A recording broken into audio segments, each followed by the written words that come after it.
about the kinetic energy. The kinetic energy of a body is the energy possessed by it due to its state of motion. If a body is initially at rest, is made to move, the work is done on the body and the body in motion is said to possess the kinetic energy. We can easily say kinetic energy is equal to work done on the body. Expression for kinetic energy we can easily write as kinetic energy is equal to half mv square, where K is the kinetic energy, or Ke we can write as kinetic energy, m is the mass of the body and v is the speed of the body. SI unit of kinetic energy is joule and CGS unit of kinetic energy is erg. And 1 joule is equal to 10 to the power of 7 erg. To find the factors affecting the kinetic energy of a moving body, we can find them out from the formula itself. As the formula is K is equal to half mv square, so the first factor becomes the mass of the body. More the mass of the body, more will be the kinetic energy possessed by the body. And in the formula, the second factor will be the speed of the body. More the speed of the body, more will be the kinetic energy possessed by the body. You can be given number of times the conversion of potential energy into the kinetic energy. So there can be number of examples. One thing you have to remember always, the potential energy changes into kinetic energy when it is put to use. In absence of friction, the sum of potential energy and kinetic energy remains constant at each instant of time. If some of the examples are given, then one of the common example is a stretched bow has the potential energy because of its stretched position due to the deformed state. When the stretched bow is released, the potential energy of the bow changes into kinetic energy. This kinetic energy does work on the arrow, due to which the arrow moves in the forward direction. Now this type of question you can be given for reasoning in the examination. The another very common example which is given, or the question given in the examination, is a compressed spring. Now if a compressed spring is given to you and a ball is placed on it, you'll be finding the ball flies away if the spring is released. Now you can explain it like a compressed spring has the potential energy in the deformed state. When the compressed spring is released, the potential energy changes into the kinetic energy. And if a ball is placed on the spring,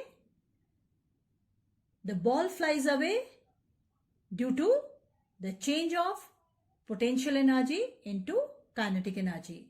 And due to the kinetic energy, the ball flies away.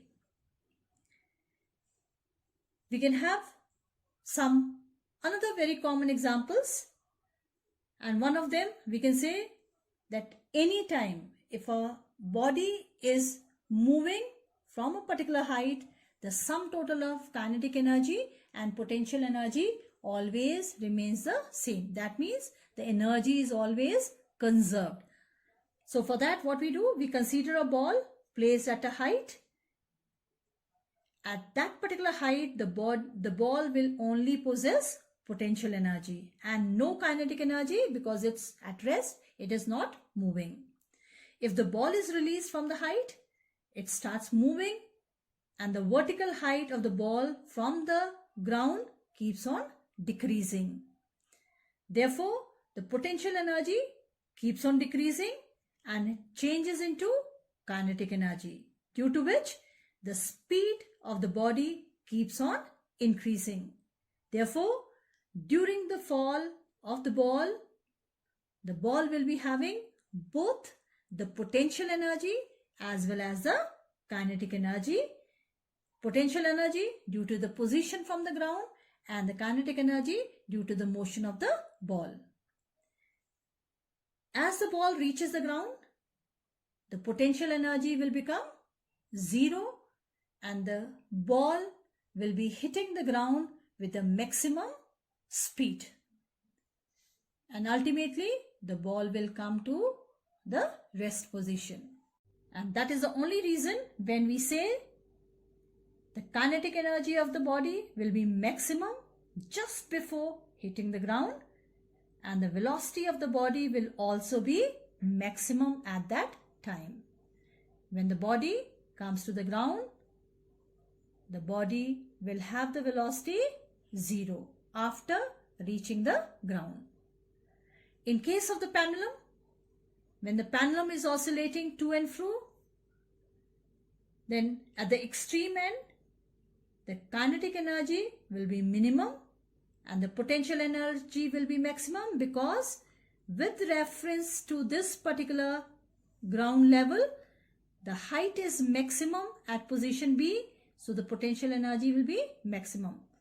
And this particular stage, when the pendulum comes back, for some instant of time, the velocity or the speed of the pendulum becomes 0. That's the reason it starts coming back.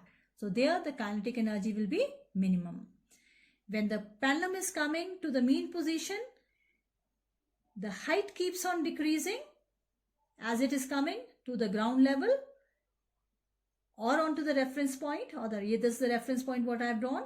So because the height is minimum, the potential energy will be minimum and the speed of the pendulum will keep on increasing as it reaches the mean position. So therefore the kinetic energy will be maximum. When the pendulum moves from position A and it starts moving towards position C, we find the height keeps on increasing whereas the speed keeps on decreasing. That's the reason at position C, we find the potential energy will be maximum due to the maximum height from the ground level, and because the speed is minimum, kinetic energy will be minimum. So at all the 3 points A, B and C, the sum total of potential energy and kinetic energy will be the same. And the change of energy from potential energy to the kinetic energy and kinetic energy to the potential energy will be taking place in case of oscillating pendulum. And the total energy, that is to say the total sum of kinetic energy and the potential energy at all the points in a moving pendulum is the same. Or we can say energy is always conserved.